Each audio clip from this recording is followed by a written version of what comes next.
Bună, dragilor, și bine ați venit la o nouă citire. Dacă titlul te-a atras, înseamnă că ai aici cu siguranță un mesaj pentru tine. Îți mulțumesc pentru că mă urmărești, îți mulțumesc pentru că mi-ești alături. Dacă vrei și tu o astfel de citire, găsești oricând doar pe aplicația de tarot și astrologie Cristina Zorba, disponibilă atât pe iPhone cât și pe Android. La baza pachetului avem Diavolul, da? O conexiune cu zodia Capricorn. Este o perioadă, uite, cu 5 de spade, 8 de bâte. Parcă e o perioadă în care, nu știu, vrei să fugi, da? Vrei să fugi de un compromis, de o ceartă, de o discuție în contradictoriu care tot se repetă, simt eu aici de foarte mult timp și de asemenea poate să fie, uite, și o discuție cu o persoană care parcă trăiește în altă lume, da? Parcă e o persoană care nu conștientizează cam care e realitatea. E ca și cum trăiți în lumi diferite, aveți viziuni diferite. Diavolul aici poate să reprezinte și o tentație foarte mare pe care o ai, fie din partea persoanei iubite, fie este vorba despre o tentație mare pe care o ai în general în viață, dar mai văd aici și o perioadă în care atenția ta e foarte puternic îndreptată pe sfera aceasta materială, pe bani, pe starea de bine, dar atenție puțin aici la cineva care încearcă să manipuleze din punct de vedere al iubirii. Da? Parcă e cineva care își urmărește interesul, parcă este o persoană aici care e ceva mai dură din fire. Na. Hai să vedem, uite, în plan personal avem regele de cupe, o conexiune cu o zodie de apă, rac, scorpion sau pești. În plan personal aveți aici o legătură cu un bărbat, fie din familie, poate să fie o rudă de sânge sau nu, da? Însă aș merge și pe ideea că în plan personal, uite, vă aflați într-o perioadă de maturitate din punct de vedere emoțional, adică luați lucrurile încet, sigur, poate să fie și o perioadă de vindecare, o perioadă de liniște, o perioadă în care pur și simplu îți dorești să stai tu cu tine. Apoi avem arcana majoră, moartea, o conexiune cu un scorpion, dar și o transformare foarte puternică. În unele cazuri simt aici că e un moment în care pui capăt la ceva, ceva ce nu-ți mai folosește și este clar aici că apare ca o transformare, că și cum îți cresc aripi, te eliberezi, poate să fie și o schimbare de comportament a cuiva din jurul tău. Hai să vedem despre ce este vorba.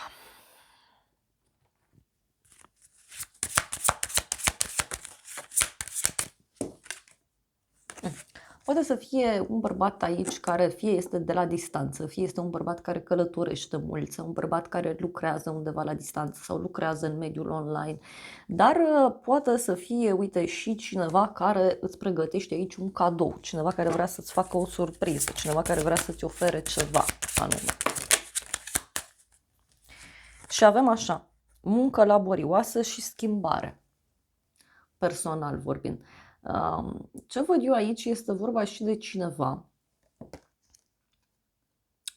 care lucrează din greu, da? Care lucrează din greu și care își dorește să schimbe ceva în viața sa. Poate este o persoană care are nu știu, un loc de muncă normal, dar nu știu, lucrează într-o activitate din aceasta pe care o poate face oricine. Dar mai văd aici, bineînțeles, și pe cineva care poate să fie destul de confuz sau confuză în legătură cu un sfârșit. Hai să vedem ce aduce această arcană majoră care vorbește despre transformare. Avem îndrăgostiții, frumos, deci aici e clar, o poveste de iubire se transformă, se închide, se transformă într-o prietenie sau din contra, o prietenie se poate transforma într-o poveste de iubire. Poate pentru unii are legătură, uite, avem o femeie, o problemă de sănătate și casa. Deci o femeie care are o problemă de sănătate. Avem un mesaj, da? Deci cineva care îți trimite un mesaj sau cineva care își dorește să se apropie de tine. Mai vreau o carte. Uite, are legătură transformarea asta cu un bărbat matur, asumat, un bărbat sigur pe el.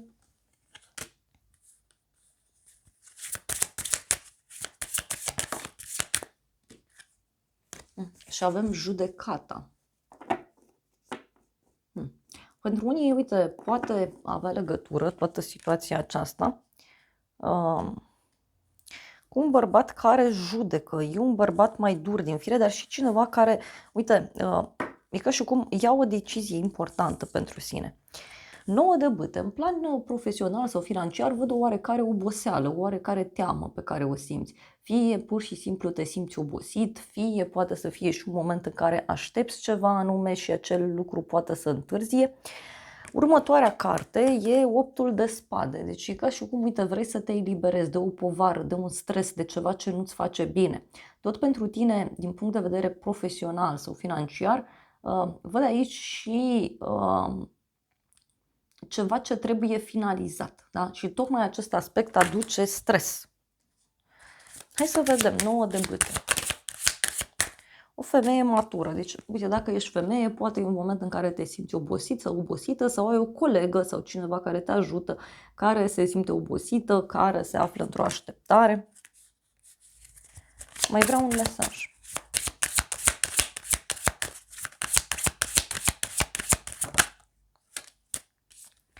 Așteptări. Fie ție ți este teamă de reacția acestei persoane, fie persoana aceasta pur și simplu e gata să reacționeze. Hai să vedem optul de spade ce spune. Și avem așa, un bărbat matur, hoțul și o îmbogățire bruscă. E un bărbat aici matur, asumat, uite, e cineva care fie vrea să te convingă de ceva anume, fie este vorba despre o persoană care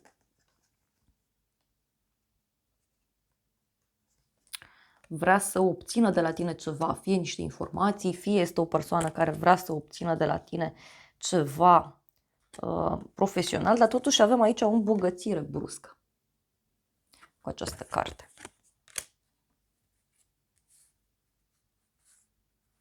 Un mesaj de îngrijorare în legătură cu un noroc. Nu știu, parcă e cineva aici care se gândește foarte, foarte intens la tine, dar atenție și la o persoană care, uite, un bărbat în special, care nu vede cu ochi buni. Fie faptul că ești independent sau independentă, fie este vorba despre o persoană pur și simplu mai răutăcioasă din fire. Surpriza, 5 de monede, regina de monede. Wow, o legătură cu o zodie de pământ, Taur, Fecioară, Capricorn. Surpriza are legătură cu o problemă de sănătate a cuiva, surpriza are legătură cu o problemă financiară a unei persoane sau chiar cu o femeie care, uite, se simte singură, se simte abandonată. Poate e o femeie care e bolnavă sau o femeie care vrea să stea singură. Hai să vedem, 5 de monede. Și avem așa, ocupație și cadou. Surpriza are legătură, uite, cu cineva care, nu știu, deodată nu te mai ajută, dar ți-a promis că te ajută și nu o face. Sau poate să fie vorba despre o persoană care e într-un moment complicat al vieții sale. Și avem îngrijorare. E vorba de o femeie care se îngrijorează în legătură cu tine și cu o călătorie. Sau poate e o femeie de la drum care se îngrijorează. Pentru unii poate să fie și o vestă pe care o primiți legată de partea aceasta medicală.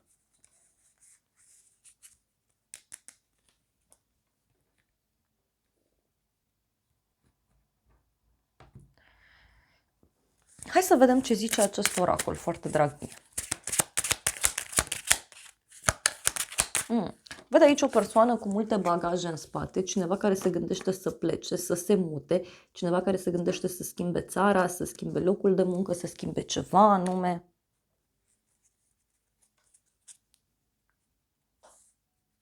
Dar parcă e o persoană care urmărește aici o schimbare într-un grup, adică parcă e cineva care este influențat sau influențată.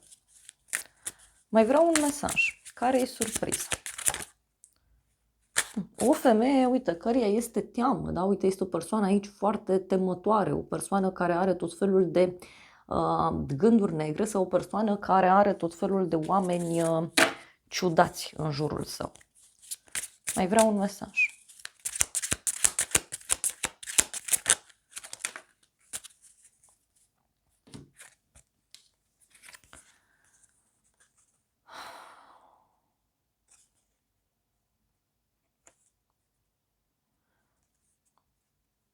Nu știu, parcă e o persoană care stă la pândă, este o persoană mai izolată, este o persoană mai retrasă din fire. Și uite, parcă are o legătură și cu o salvare. Fie tu ești salvarea acestei persoane, fie persoana aceasta îți propune să o salvezi. Deci e și cineva care are nevoie de ajutor.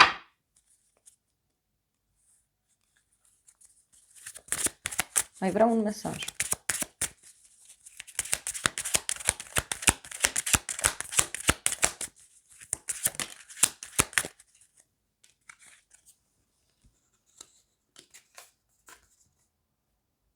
Parcă e o persoană care alege un alt drum.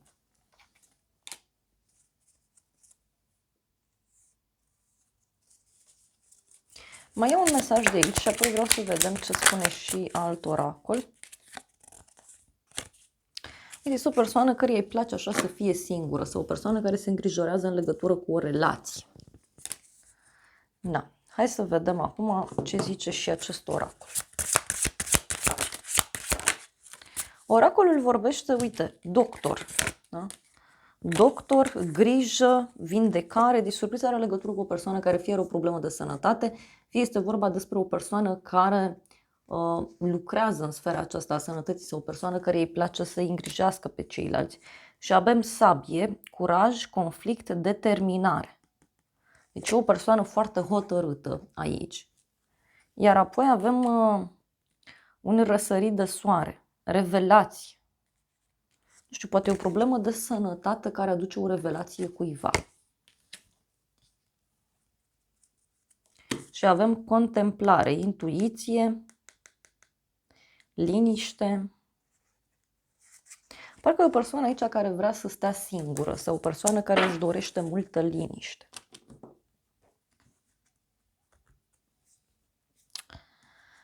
Hai să vedem ce zice acest oracol.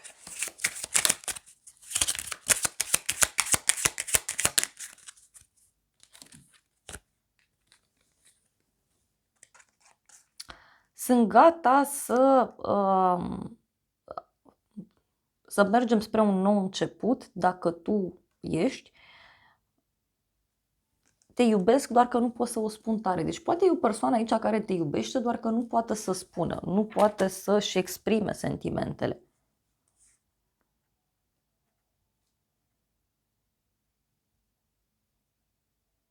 Și cineva care zice că ar vrea să fie sinceră cu ceea ce își dorește cu adevărat. Mai vreau un mesaj.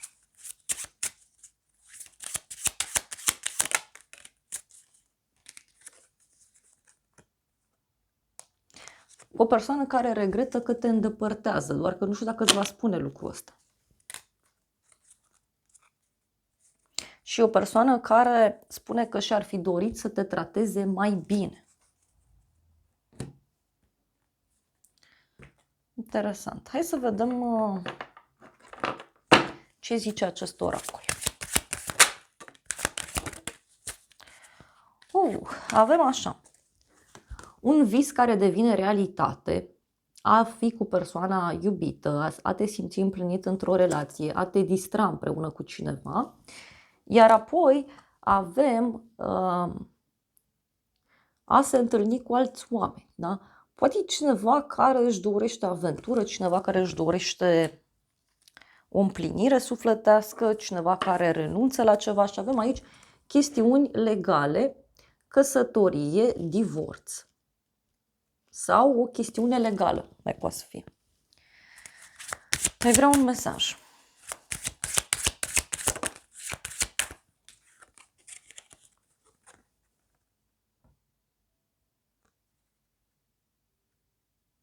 A aștepta după cineva, a căuta iubirea, a fi nevoie să acționezi. Deci poate e cineva care acționează aici pentru iubire, pentru a nu se mai simți singură, sau, da, singură, că e vorba de o femeie în special. Iar apoi avem bani. Aici e o problemă totuși legată și de sfera financiară și mai avem și niște minciuni. Da? Niște minciuni care sunt spuse.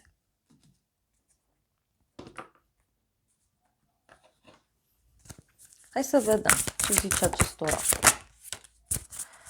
Avem o suferință, o izolare a cuiva. Uite, e o persoană care are probleme fie legate de o închisoare, fie legate de izolare, poate e o persoană care a obosit să stea singură și avem un drum. Avem drumul, cartea și florile. Deci cineva care e gata să caute adevărul, cineva care e gata să caute libertate. Deci poate e o persoană, uite, care îți spune un adevăr legat de un drum.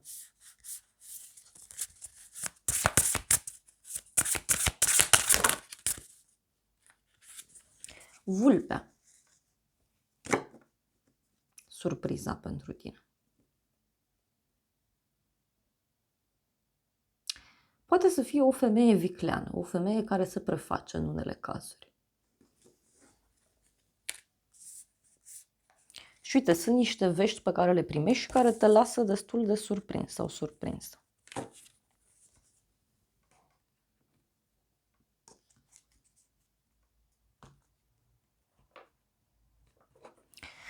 Hai să vedem ce zice acest oracol. Avem Luna și Saturn. Deci poate să fie aici o conexiune foarte puternică cu o femeie. Fie cu o femeie care e ca o mamă pentru tine, fie biologic, fie spiritual vorbind. Mai văd aici și o legătură cu zodia Capricorn sau zodia Rac. Deci e vorba de o femeie suspusă.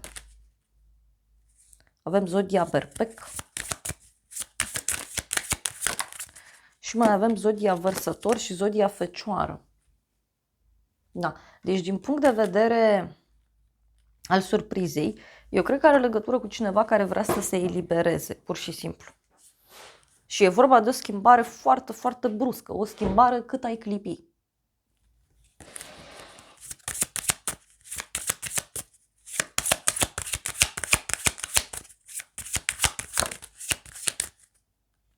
Și avem din nou, uite, zodia Berbec, da? Deci o bucurie, ceva nou, poate ceva ce se întâmplă foarte, foarte brusc.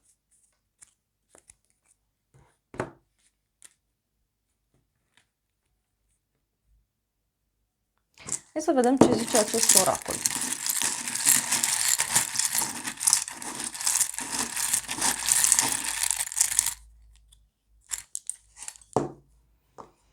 Și avem așa, conversație, albastru, deci o discuție, ziua de duminică, dragoste sinceră, deci o discuție sinceră, ghidare, viitorul apropiat și niște sfaturi pe care cineva ți le oferă.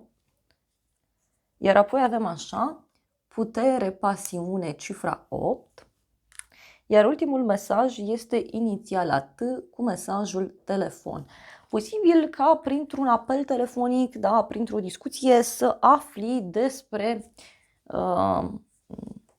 aceste lucruri care țin de femeia asta. Mai vreau un mesaj.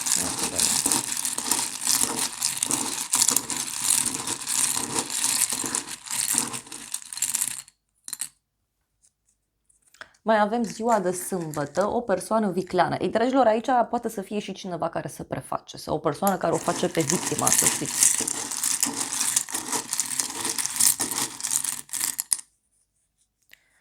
Am mai luat niște mesaje și avem așa o veste onorabilă, o veste bună, ziua de miercuri. Avem chakra 5, comunicare și mai avem culoarea galben cu mesajul secrete. Deci cineva care îți spune niște secrete. Da? Este clar vorba și despre un personaj mai ciudat. Da, dragilor, acestea au fost previziunile de această dată. Eu vă mulțumesc pentru prezență, vă îmbrățișez cu drag, sper din suflet să vă fie de folos informațiile și să ne revedem cu bine și data viitoare. Eu vă doresc să aveți parte de o zi sau de o seară cât mai frumoasă.